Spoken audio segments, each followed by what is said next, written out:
I remember first stepping inside the gym in high school and seeing all these cool machines. I was doing bench presses on the Smith machines and using all these cables for cable crossovers. The pump I got in the mirror afterwards was enough to keep me motivated, and I'd return each day to get some more. After a couple of months, I realized my body had improved, but it still wasn't looking that great. Many years later, I know it was because I was naive in my training. So in this video, we'll go into the worst mistakes every beginner lifter makes when they start lifting. It's almost like a coming of age ritual. Anyone who starts out in the gym probably at some point has made these mistakes. And the first one is you use all these machines before you do your important compound movements. When we first step inside the gym, we see the machines, we use it. It's comfortable to sit, to lie down, everything's engaged. You feel like your muscles are isolated. So it's like shiny object syndrome. We're drawn to the machines. When you use machines instead of free weights, you don't use your core muscles as much because you don't have to stabilize your body for balance. Now, stabilization is really important for us in just general life, in sports, in martial arts, in functionality, keeping good posture and back health. All of this is about stabilization and balance, which is activated when you do compound movements in free weight version. But it's so different doing shoulder press on a shoulder press machine as opposed to actually using barbells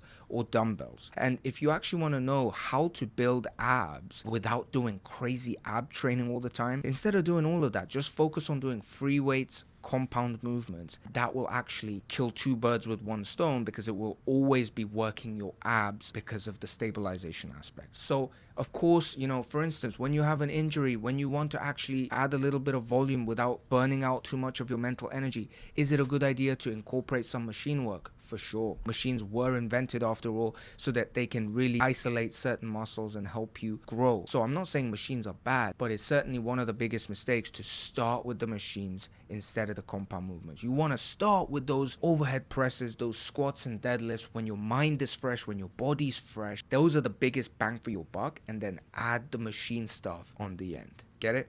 Next, you train for hours and leave the gym totally exhausted. To be honest, I see this mistake not just from beginners but from a lot of people. If you don't want to take it from me about the benefits of minimalist training, look up Mensa. This guy is like the first minimalist trainer, and I saw one of his shorts, and the things he was saying was just so spot on. Your muscles need time and rest to recover and grow. If you work constantly to failure and you're leaving the gym exhausted after hours and hours, it's actually counterproductive because your mind, your mental energy is depleted, so you won't be coming back to the gym for that long. You'll get burnt out. And your muscles, because they've been trained to failure so many times, take longer and longer to recover to their full capacity. So you cannot do progressive overload. You cannot build strength, which are the two most important things for muscle growth. You cannot do those things if you're constantly going to failure and exhausting yourself as you leave the gym. Not to mention the fact that if you're not a steroid using fitness influencer guy who's obsessed about his physique, but you have other things going on in your life, other hobbies, other friends, other lifestyles, other jobs, responsibilities, then those need to kind of fit together with your gym routine. So if you're leaving exhausted all the time, you must learn to rest in a very strategic way, hold back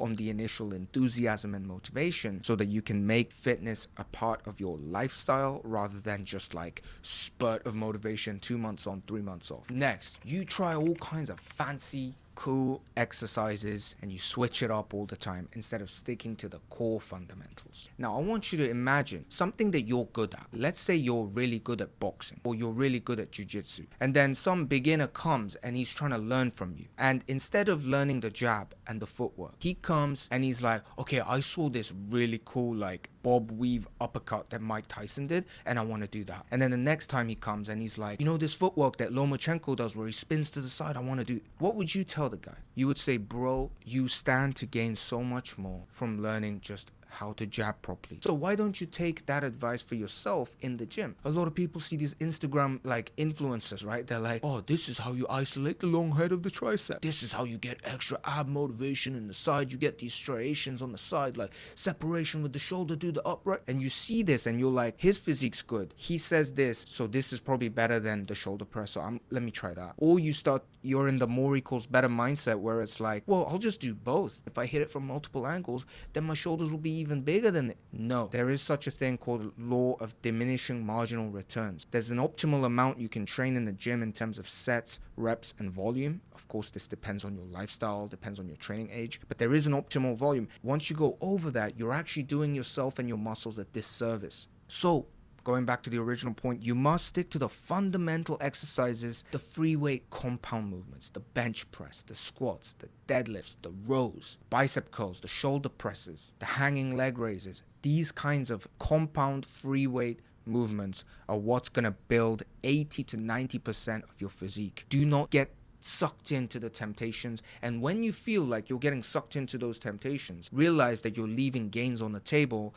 by not using that energy on the important exercises. So much of fitness is about cutting out the noise. Next point, you do all kinds of high intensity training and cardio before or after your heavy lifting session. You do an hour of running before the gym because somebody told you that if you did some cardio before, when you weight train, you're going to be losing fat. First time I got a PT, I think I was about 17, 18. I was in England, and this PT, I still remember his face. He told me, do 30 minutes of cardio, treadmill, before doing the weights, because that means the weights will burn your fat. And then he said also do 30 minutes after. This is very bad advice. Not only because, again, you're burning yourself out, but because if you do cardio before, you will not be able to perform at your maximum strength capabilities when you do the lifting. You're almost going to get less gains because you're not able to push as much weight. If you do it after as well, you are going closer and closer towards exhaustion, which is going to also cause massive hunger spikes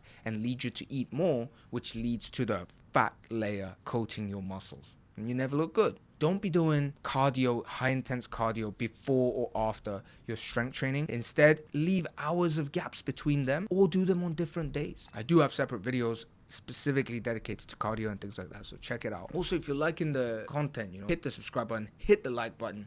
Helps me a lot. Final point, you go to failure and don't track your workouts. Come on now. If you've been watching this channel, you know how much importance I put on tracking your workouts. What gets measured gets accomplished. If you track your workouts and you do 7 reps last time, you see it in your notes. Oh, I did 7 reps of overhead press. So today, if I do 8 reps, that's progressive overload. That means I'm growing. Do you know how profound that is? That I know exactly what I've done, so I know I can do that again. I just need to do 1 rep more to have the certainty that I'm growing because of progressive overload. Compare that to someone who comes into the gym. This is 95% of people who go to the gym, who comes in and he's like, all right, okay, I'm doing shoulders today. And they just do shoulders until they can't do it anymore. They just go to failure. They're like, wow, I trained hard. Some days you're feeling ultra tired, you train a little bit. Some days you feel good, so you train ultra hard and you leave sweaty like a packet of spinach. And it's all these fluctuations. There's no clarity. And then you look at your mirror one day, you're like, oh, I've been trying so hard, but I don't think I've changed that much. Is it the diet? Is it just the genetics? What's going on? You get discouraged, you quit the gym. Done that countless times. Now, if you see in your notes, wait, I was doing 6 reps of 60 kgs and now I'm doing 7 reps of 65 kgs. I'm progressing. I'm on a good way. Oh, I did 5 reps last time. I did 6 reps today. I know I'm progressing. The certainty leads to motivation, which leads to consistency. You have no idea how important this is, guys. If you listen to none of the advice that I've just said until now and you listen to only this one, then I promise you, you will not regret it. Of course, most people won't do it because it's boring tip, right? And track your workouts and so on. But this is $1 million advice. Really consider taking some of these advices and do not be making these beginner mistakes in the gym. Hope this video helped you. If you liked it, share it with a buddy. Share it with a gym buddy who's in the more equals better mindset, okay? Bring him with you to minimalist training. I'll see you in the next video. Thank you.